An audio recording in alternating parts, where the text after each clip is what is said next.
Bienvenue à la bibliothèque de New Providence. Installez-vous, la bibliothécaire va vous apporter le thé. Profitez de la lecture et laissez-vous bercer par les mots.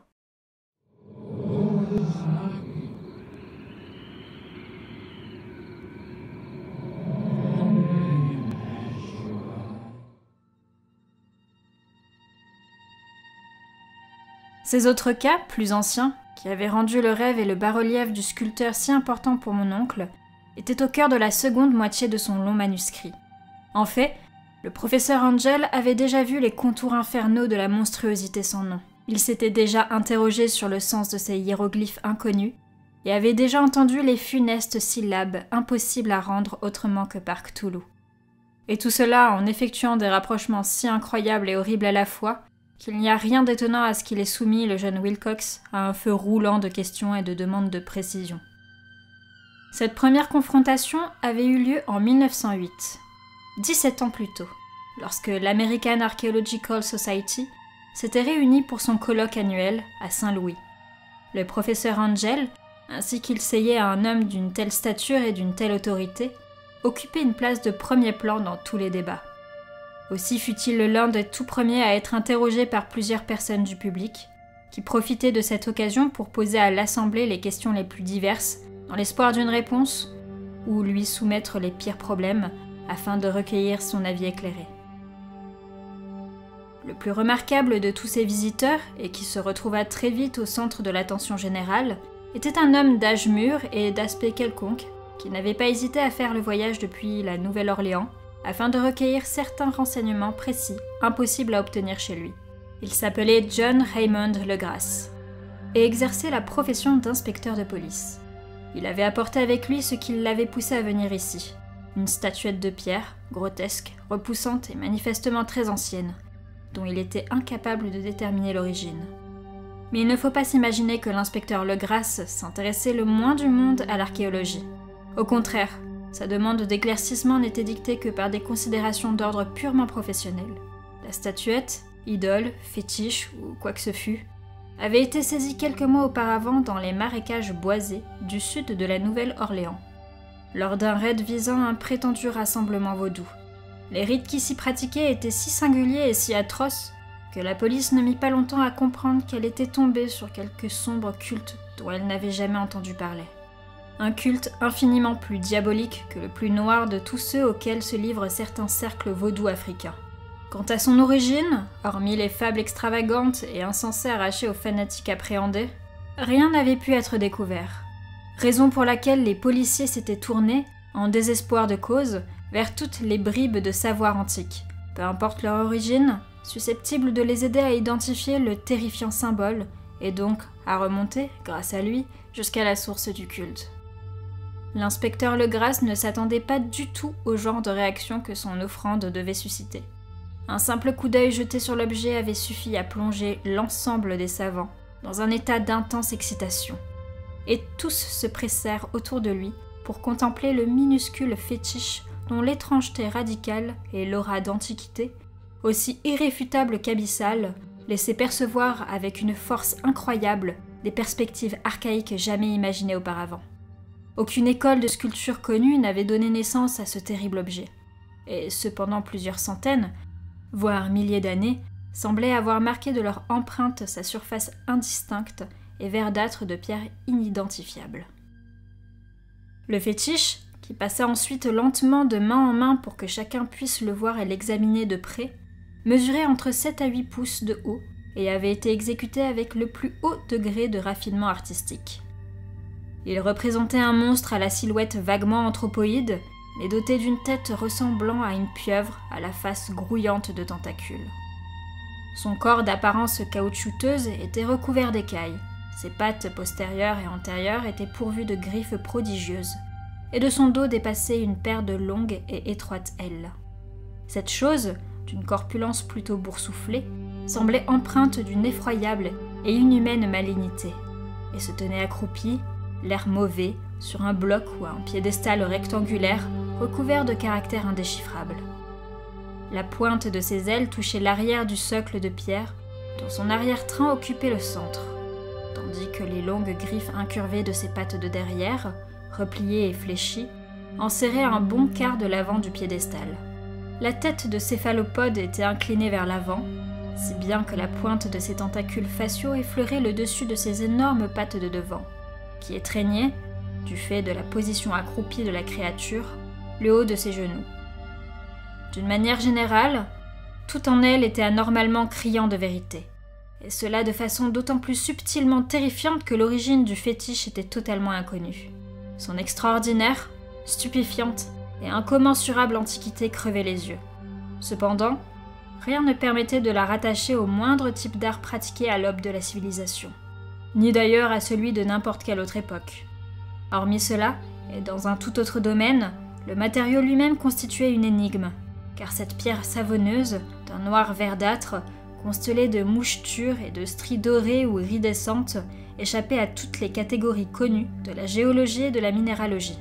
Les caractères qui couraient sur sa base étaient tout aussi déconcertants, et aucune des sommités du colloque, où se trouvaient quand même réunis près de la moitié des experts mondiaux travaillant dans ce domaine, n'eut la moindre idée de leur parenté linguistique, fût-ce la plus lointaine. À l'instar du matériau du fétiche et de son sujet, ces caractères appartenaient à quelque chose d'atrocement éloigné et distinct de l'humanité telle que nous la connaissons. Quelque chose qui évoquait de manière effroyable des cycles de vie immémoriaux et impies dont notre monde et nos conceptions sont exclus. Cela dit, alors que dans un bel ensemble, les savants secouaient gravement la tête et reconnaissaient leur incapacité à résoudre le problème de l'inspecteur, il se trouva dans cette assemblée un homme à qui la forme monstrueuse du fétiche et de ses hiéroglyphes parut rappeler un je ne sais quoi de bizarrement familier. Un homme qui se mit aussitôt à raconter, non sans réticence, les rares bribes de savoir étrange qu'il avait acquises.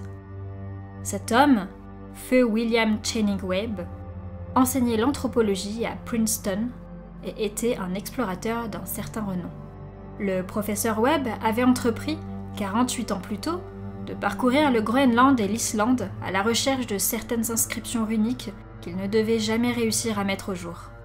Mais alors qu'il explorait l'extrême nord de la côte occidentale du Groenland, il était tombé sur une singulière tribu ou secte d'esquimaux dégénérés, dont la religion était une curieuse forme de satanisme de nature ouvertement cruelle et repoussante, ce qui l'avait glacé d'effroi.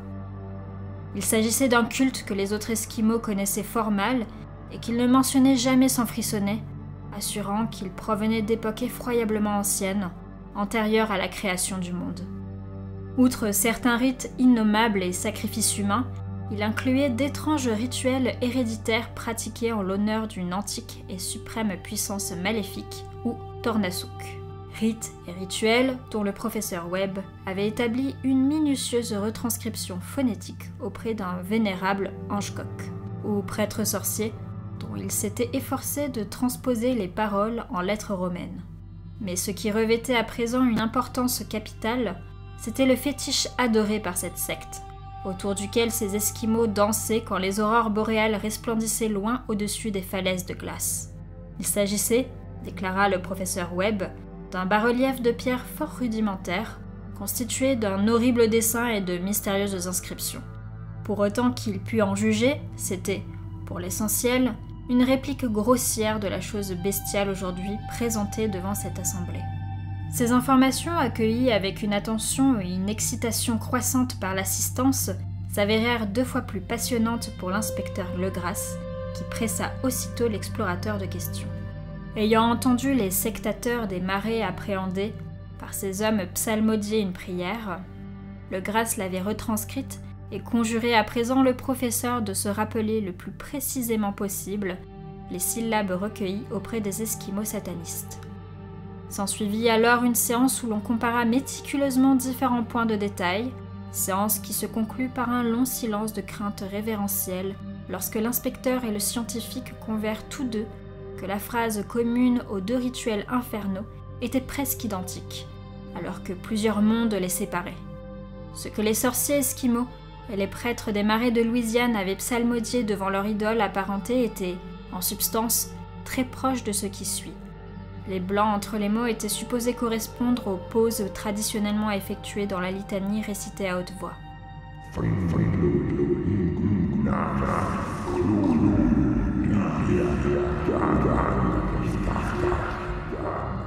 Sur ce point précis, Legras en savait plus que le professeur Webb. Plusieurs des métis appréhendés lui avaient rapporté ce que les officiants plus âgés leur avaient dit du sens de ces mots. Tel quel, ce texte correspondait à peu près à « Dans sa demeure de Rliet, le défunt Cthulhu attend en rêvant. » Alors, à la demande générale et pressante de l'Assemblée, l'inspecteur Legras raconta de manière aussi détaillée que possible ce qui lui était arrivé avec les sectateurs des marais. Récit auquel, comme j'avais pu le constater, mon oncle attachait une grande importance. Il avait la saveur des rêves les plus exubérants des faiseurs de mythes et des théosophes, et trahissait chez ces parias et autres métis un degré d'imagination cosmique pour le moins surprenant. Le 1er novembre 1907, la police de la Nouvelle-Orléans avait reçu un coup de fil paniqué, lui demandant de se rendre de toute urgence dans cette contrée de lagunes et de marécages qui s'étendait au sud de la ville. Les squatteurs qui l'occupaient, pour la plupart de simples descendants des hommes de Lafitte, d'ordinaire plutôt tranquilles, étaient en proie à une terreur intense suscitée par quelques mystérieux phénomènes qui leur avaient fondu dessus durant la nuit. Apparemment, cela avait un rapport avec le voodoo, mais un voodoo bien plus effroyable que tous ceux qu'ils connaissaient.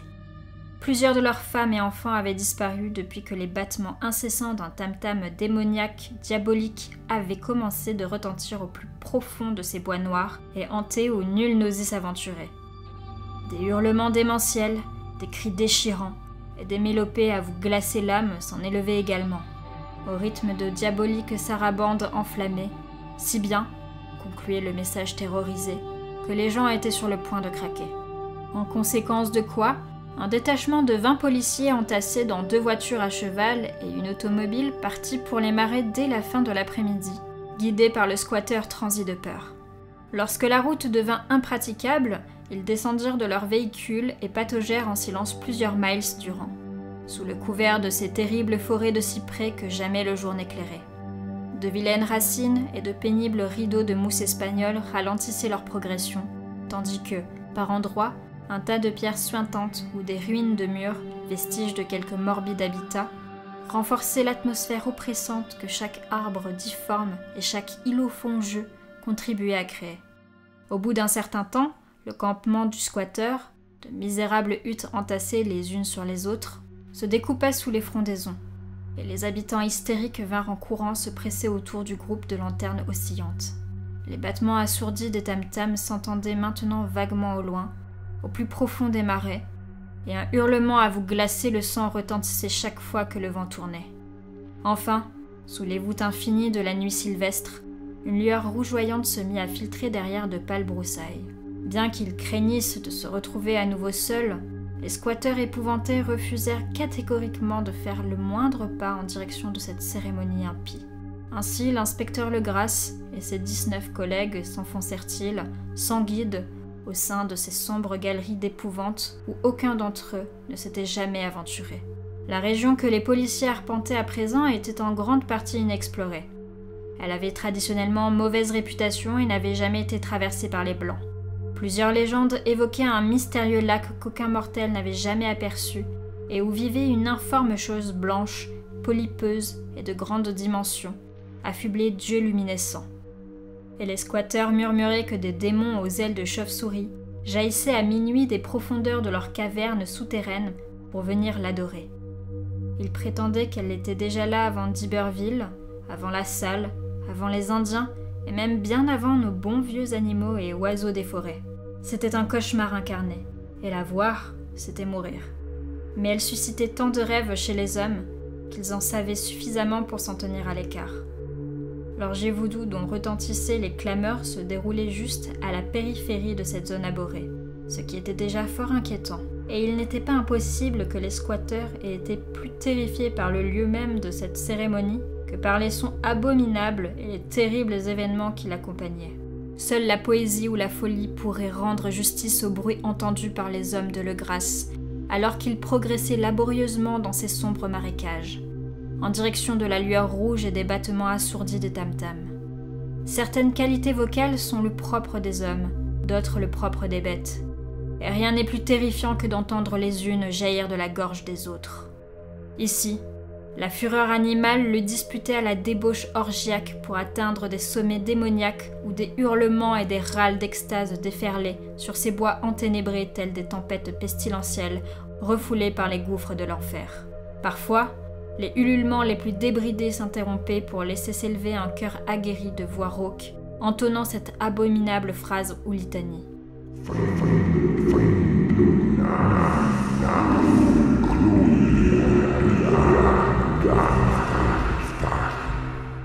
Les hommes, ayant enfin atteint une zone où la forêt était moins dense, découvrirent soudain le spectacle lui-même. 4 d'entre eux vacillèrent, un 5e s'évanouit, et 2 autres furent si choqués qu'ils poussèrent des cris frénétiques, heureusement étouffés par la cacophonie insensée de l'orgie en cours. Le Grasse aspergea d'eau des marécages le visage de l'homme évanoui, et tous regardèrent, tremblants et comme hypnotisés par l'horreur, le spectacle qui se déroulait devant eux. Dans une clairière naturelle du marais se découpait un îlot herbeux d'une surface d'à peu près 1 acre de diamètre, totalement dénué d'arbres et relativement sec. Là, bondissait et se contorsionnait une horde indescriptible d'aberrations humaines, comme seul un cime ou un angarola aurait pu la peindre. Nu comme au premier jour, cette engeance hybride braillait, mugissait et se convulsait autour d'un monstrueux feu de joie circulaire au centre duquel, révélé de manière sporadique par les déchirures du rideau de flammes, se dressait un grand monolithe de granit d'au moins 8 pieds de haut, couronné par la maléfique statuette d'une petitesse incongrue. Les corps étrangement mutilés des pauvres squatteurs disparus étaient accrochés, tête en bas, à 10 potences disposées à intervalles réguliers non loin de la ceinture de flammes cernant le monolithe. Et c'était à l'intérieur de cet anneau qu'une ronde d'adorateurs caracolaient, dans le sens des aiguilles d'une montre, en une bacchanale sans fin circonscrite entre le cercle des cadavres et l'anneau de feu. Fruit de son imagination, ou bien Sléco, toujours est-il que l'un des hommes de Le Grasse, un Espagnol aux nerfs fragiles, crut entendre, en réponse au rituel, une antienne s'élever de cette lointaine portion des bois plongés dans l'obscurité, si chargée de légendes et d'horreurs antiques.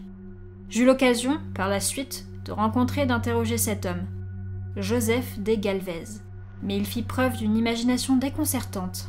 En effet, il alla jusqu'à prétendre avoir perçu le faible battement d'ailes immense, ainsi qu'avoir entrevu une gigantesque masse blanche aux yeux luisants par-delà les arbres les plus éloignés. Mais je veux croire qu'il avait un peu trop prêté l'oreille aux superstitions indiennes. À vrai dire, la pose horrifiée des policiers fut de courte durée. Le devoir passait avant tout, et bien que cette engeance infernale comptât près d'une centaine d'officiants métis, la police, s'en remettant à ses armes à feu, se rua avec détermination au cœur du fétide attroupement. Pendant 5 bonnes minutes, le vacarme et le chaos résultant de l'assaut furent indescriptibles. Échanges de coups de poing enragés, tirs de pistolet, tentatives d'évasion couronnées de succès. Au final, cependant, Le Grasse put compter quelques 47 prisonniers irascibles qu'il somma de se rhabiller à la hâte et de s'aligner entre 2 rangées de policiers. 5 sectateurs étaient morts, 2 autres, grièvement blessés, furent évacués par leurs camarades de détention sur des brancards improvisés. Le fétiche, bien entendu, fut soigneusement descendu du monolithe et remporté par Le Grasse. Interrogés au quartier général de la police, après un voyage à la fois éreintant et nerveusement épuisant, les prisonniers se révélèrent tous être des individus de basse extraction, des sans-mêlés mentalement dérangés.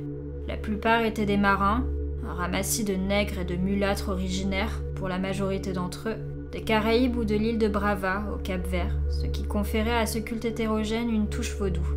On n'eut pas besoin de pousser plus avant l'interrogatoire pour s'apercevoir que quelque chose de beaucoup plus important et de beaucoup plus ancien que le fétichisme nègre était à l'œuvre. Ainsi, dégénérés et ignorants qu'ils fussent, ces malheureux n'en continuaient pas moins de défendre avec un aplomb surprenant les principes au cœur même de leur foi répugnante. Ils prétendaient adorer les grands anciens, qui avaient vécu plusieurs ères avant l'apparition du premier homme et étaient descendus des cieux pour habiter notre monde, alors en sa prime jeunesse. Ces anciens avaient à présent disparu et s'étaient retirés au plus profond de la terre, ou sous les océans. Mais leurs dépouilles avaient murmuré leurs secrets dans les rêves des premiers hommes, et ceux-ci leur avaient voué un culte encore en activité de nos jours. Ce culte était celui des prisonniers. Il existait, assurait-il, depuis toujours et pour toujours. Dissimulés dans de lointains déserts et antres obscurs, disséminés aux quatre coins du globe, jusqu'au jour où le grand prêtre Cthulhu s'extrairait de sa sombre demeure de Hylé, la puissante cité sous-marine, pour soumettre à nouveau la terre. Le jour viendrait où il lancerait son appel, quand les étoiles seraient propices, et ce jour-là, le culte secret, qu'il attendait depuis toujours, serait prêt à le délivrer. En attendant, le silence était de mise.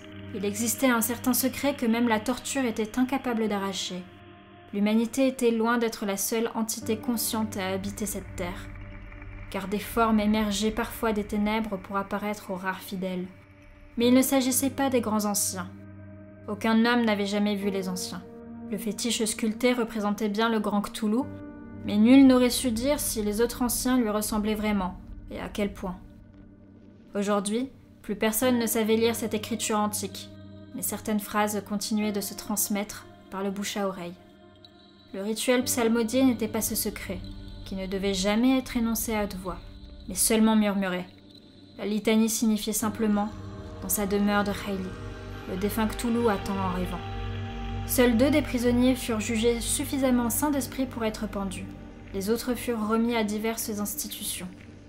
Tous nièrent avoir participé au sacrifice rituel et déclarèrent que les meurtres avaient été commis par d'étranges créatures aux ailes noires venues les rejoindre depuis leur ancestral lieu de réunion dans le bois maudit. Mais de ces mystérieuses alliées, il fut impossible d'obtenir la moindre description cohérente. La plupart des informations que la police obtint, en revanche, provenaient d'un métis prodigieusement vieux nommé Castro, qui prétendait avoir vogué vers des ports étranges et s'être entretenu dans les montagnes de Chine avec les chefs éternels de ce culte. Le vieux Castro se rappelait certaines bribes d'horribles légendes auprès desquelles les spéculations des théosophes faisaient pâle figure et à côté desquelles le monde et l'humanité semblaient terriblement jeunes et transitoires. En des temps immémoriaux, d'autres choses avaient régné sur Terre, où elles avaient bâti d'immenses cités. Leurs vestiges, prétendait-il avoir appris de ces Chinois qui ignoraient la mort, n'étaient autres que ces pierres cyclopéennes dressées sur certaines îles du Pacifique. Ces monstres étaient tous morts plusieurs millénaires avant l'arrivée de l'homme, mais certains procédés occultes permettaient de les ramener à la vie, lorsque les étoiles seraient de nouveau correctement alignées dans le ciel de l'éternité. D'ailleurs, ils étaient eux-mêmes descendus des étoiles et avaient apporté leur idole avec eux.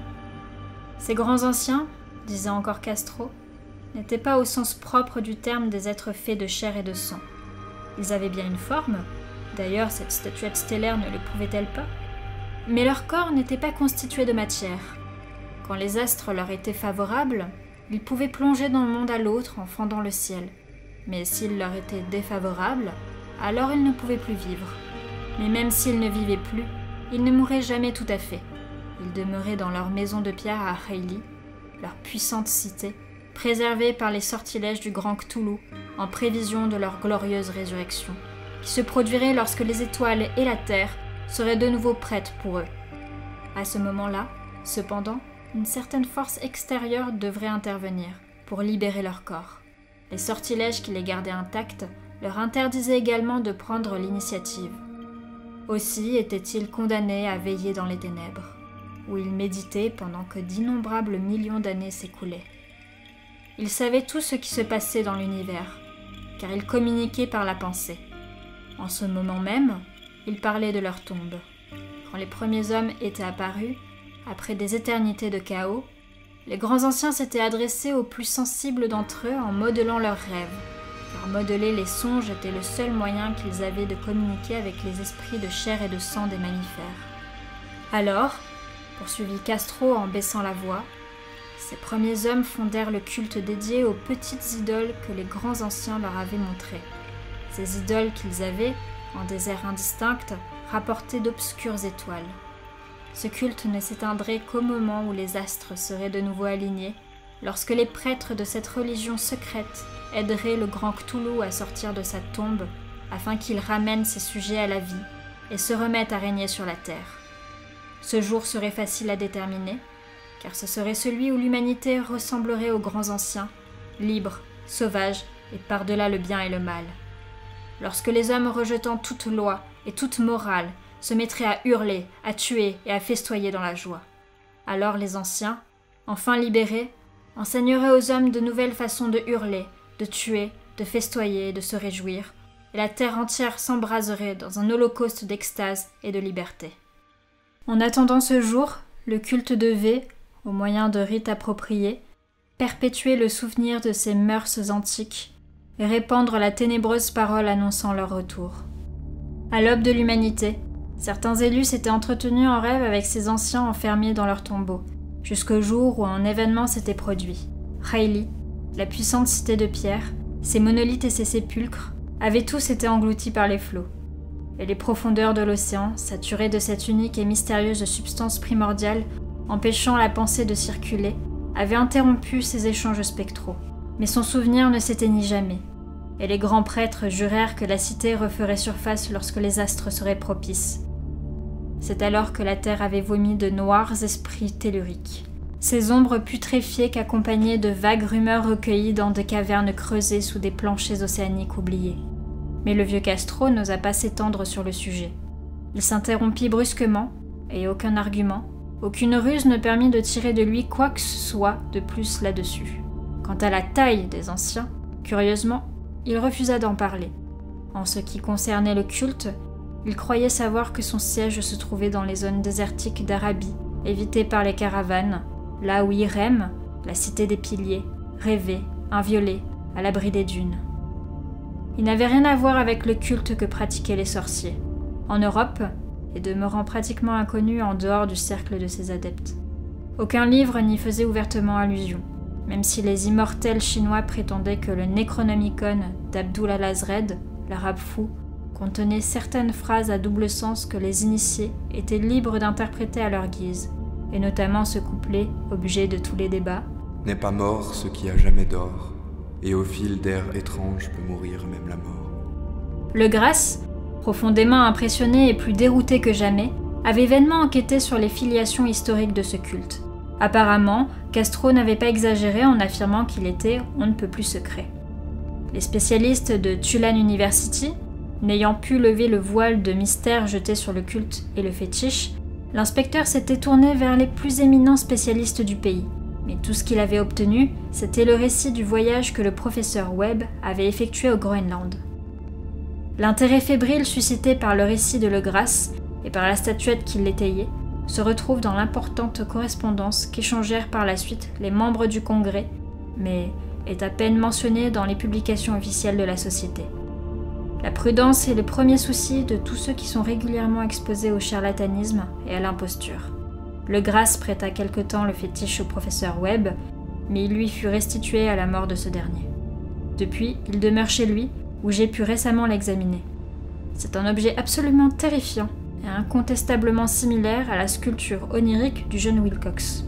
Je ne m'étonnais donc plus que le récit du sculpteur eût à ce point bouleversé mon oncle, car comment ne pas l'être, une fois connu, grâce à Le Grasse, l'existence du culte, en écoutant ce jeune homme hypersensible qui non seulement avait rêvé de l'idole et des mêmes hiéroglyphes que ceux du fétiche des marécages et de la diabolique tablette du Groenland, mais aussi avait découvert, toujours en rêvant, au moins 3 des mots exacts de la litanie psalmodiée par les Esquimaux satanistes et les métis de Louisiane.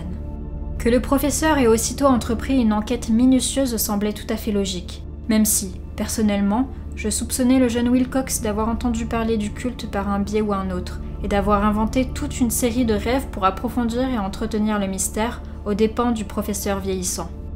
Même si les comptes rendus d'autres rêves et les coupures de presse rassemblées par mon oncle venaient corroborer l'existence de ce culte, mon incorrigible rationalisme et l'extravagance de toute cette affaire m'incitèrent à en tirer les conclusions qui me paraissaient s'imposer. Si bien que, après avoir à nouveau soigneusement étudié le manuscrit et recoupé le récit de Le Grasse avec les notes théosophiques et anthropologiques de mon oncle, je me rendis à Providence afin de rencontrer le sculpteur et de le tancer.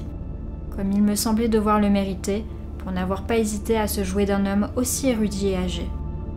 Wilcox vivait toujours seul dans la résidence Fleur de Lys, sur Thomas Street, une répugnante imitation victorienne de l'architecture bretonne du XVIIe siècle, dont la façade en stuc s'étalait au beau milieu des ravissantes maisons coloniales perchées sur l'ancienne colline, à l'ombre du plus beau clocher géorgien de toute l'Amérique. Je le trouvai en plein travail dans son appartement, et lui concédai aussitôt, au vu des œuvres éparpillées chez lui, un authentique et profond génie.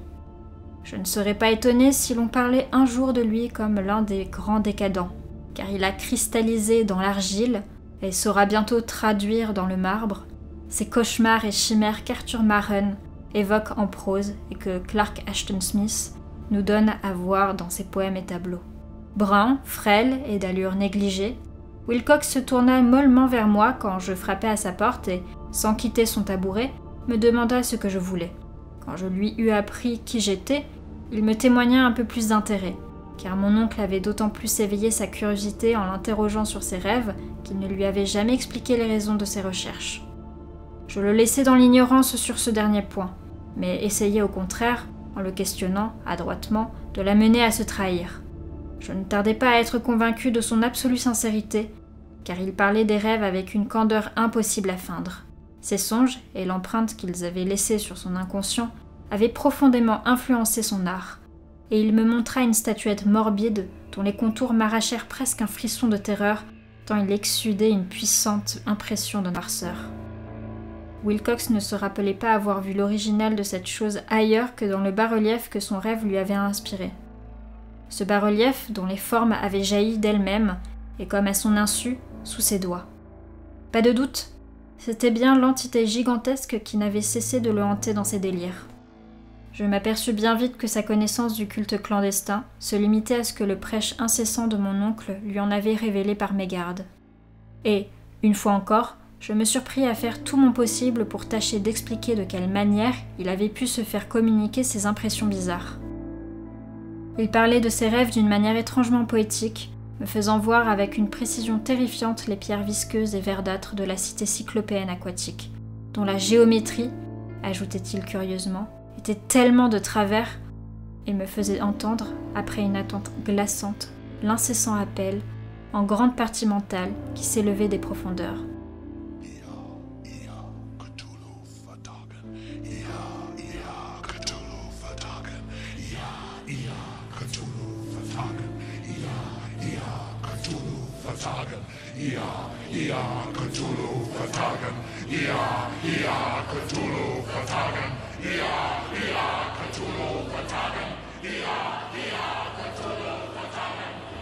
Malgré mon esprit cartésien, ces mots, qui figuraient dans le terrifiant rituel évoquant la veille onirique du défunt Cthulhu dans sa sépulture de pierre, à Rayleigh, m'affectèrent profondément.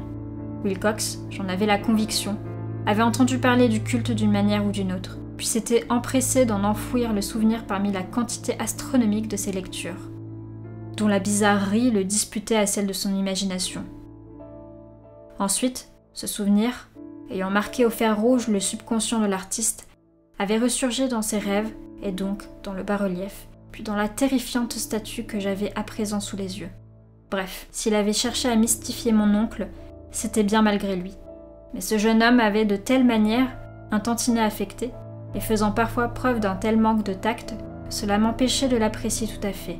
Mais, en cet instant, je ne demandais pas mieux que de reconnaître à la fois son génie et son honnêteté. Aussi pris-je congé de lui fort courtoisement, en lui souhaitant tout le succès que son talent permettait d'augurer.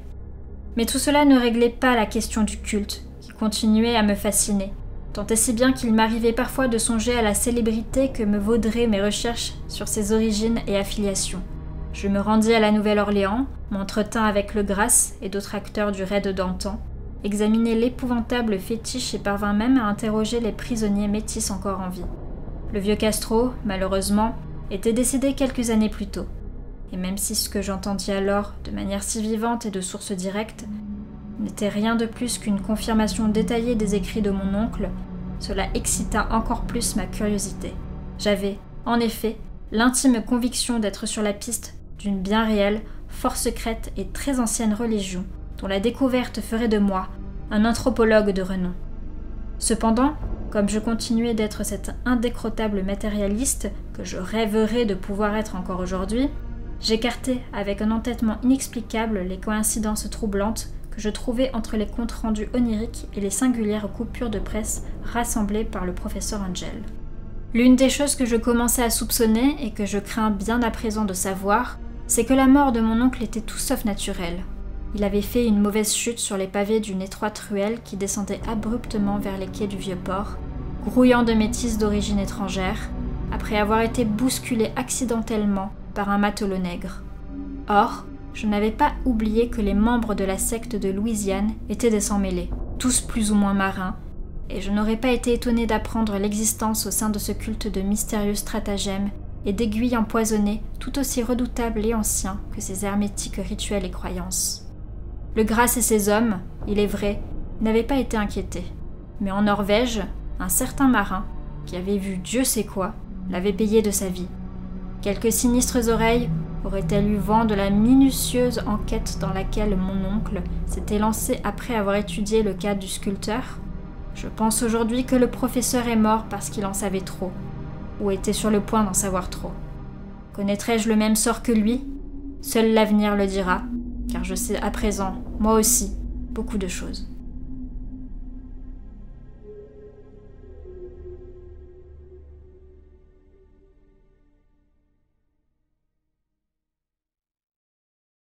La lecture touche à sa fin. N'oubliez rien derrière vous. Et sur ce, on se dit à la prochaine fois.